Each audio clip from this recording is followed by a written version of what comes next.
انہیں پتہ ہی نہیں ہے کہ اللہ نے ہمیں کس نیت سے دنیا میں بھیجا ہے، اللہ نے ہم پر کیا فرائض احکام کیے ہیں، ہمارے نبی کریم صلی اللہ علیہ وسلم نے کس قدر ہمارے لیے روئے ہیں، کس قدر تڑپتے تھے اپنی امت کے لیے، ہمارے لیے تڑپتے تھے۔ ہمیں احساس ہی نہیں ہے، ہمیں ذرا بھی احساس نہیں ہے کہ ہمارے بچے، ہماری ماں باپ، ہماری بہنیں جو بے پردہ گھوما کرتی ہیں، جو بازاروں میں بے پردہ گھوما کرتی ہیں، بھائیوں کی غیرت مر گئی ہے، بے غیرت ہو گئے ہیں سب، کسی کو کوئی شرم و حیا نہیں آتی کہ کسی کی ماں بہن بنا پردہ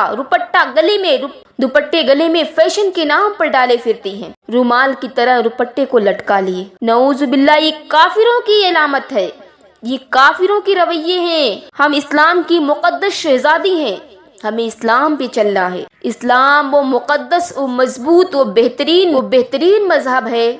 جو ہمیں دنیا میں بھی جینا سکھاتا ہے اور آخرت میں بھی ہمیں جنت تک پہنچاتا ہے۔ اگر ہم اسلام کے طریقے سے اپنی زندگی گزارنا شروع کر دیں تو خدارا ہماری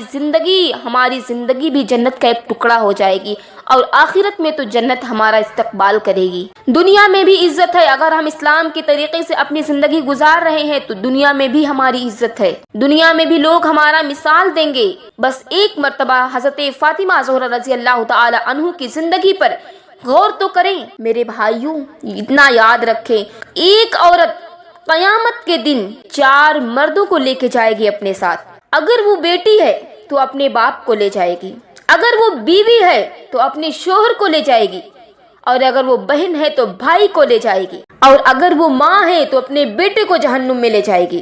اسی طرح سے ایک عورت 4 آدمیوں کو جہنم کا حقدار بنا دے گی۔ کیونکہ انہوں نے اس کو تعلیم نہیں دی اسلام کی، انہوں نے اس کو پردے کرنے سے نہیں سمجھایا، کیونکہ انہوں نے اس کو پردے کی تعلیم نہیں دی، غلط کاموں سے نہیں روکا، نماز کی تعلیم نہیں فرمائی، گناہوں پر نہیں روکا ٹوکا، شرم و حیا نہیں سکھایا، بے حیائی میں پلتی رہی، کھلے سر بازاروں میں پھرتی رہی۔ میرے بھائیوں، ایک بات یاد رکھنا، کوئی بھی عورت، چاہے وہ ماں ہو، بیٹی ہو، بیوی ہو، یا پھر آپ کی بہن ہو، اگر آپ نیک ہیں، ایماندار ہیں، دیندار ہیں، تو ایک بار غور فرما لیجئے کہ کیا میری بیٹی، کیا میری بیوی، کیا میری ماں یا میری بہن میں سے کوئی گنہگار ہے؟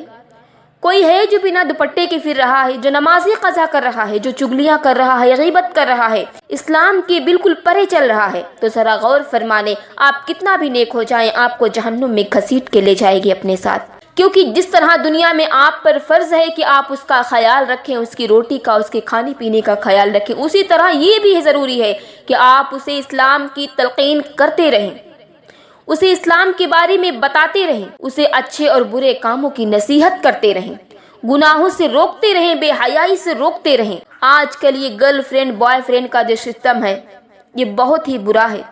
یہ انگریزوں کا، یہ کافروں کا بنایا ہوا سسٹم ہے، مگر آج اس میں مسلمان زیادہ تر ملوث ہو چکے ہیں۔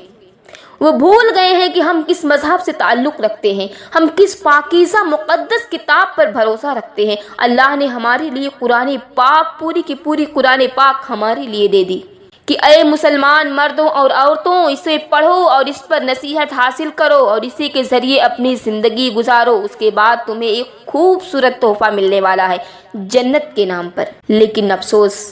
آج کی مائیں اور بہنیں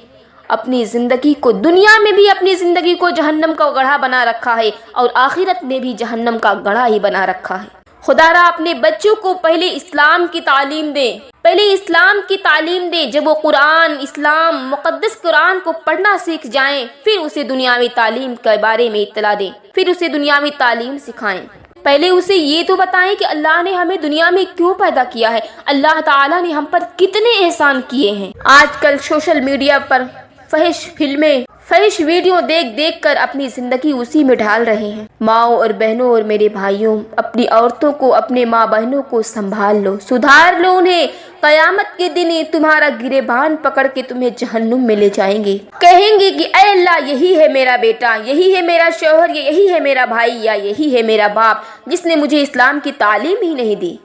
یاد رکھیں، اگر شوہر نمازی ہے اور بیوی بے نمازی ہے تو بیوی کا نماز کا چھوڑنا بھی شوہر کو گنہگار بنائے گا۔ شوہر پر یہ بات واجب ہے کہ وہ اپنی بیوی کو نماز کی تلقین کرے، اور اگر بھائی نیک متقی ہے اور بہن بے حیا پردہ بے پردہ پھر رہی ہے تو یاد رکھنا قیامت کے دن وہی بہن تمہارا گریبان پکڑ کے جہنم میں گھسیٹتے ہوئے لے جائے گی، کہے گی اے اللہ یہی تھا میرا بھائی جو دنیا کے ہر کام کے لیے روکتا ٹوکتا تھا، لیکن میں بے حیائی کرتی تھی، غلط کام کرتی تھی، یہی ہے وہ بھائی جس نے مجھے کبھی غلط اور صحیح کا راستہ ہی نہیں دکھایا۔ یاد رکھیں اللہ تعالیٰ نے خود فرمایا عورتیں ناقص ہوتی ہیں، عورتوں پر آدمیوں کو حاکم بنایا ہے، حاکم بنایا ہے عورتوں پر آدمیوں کو،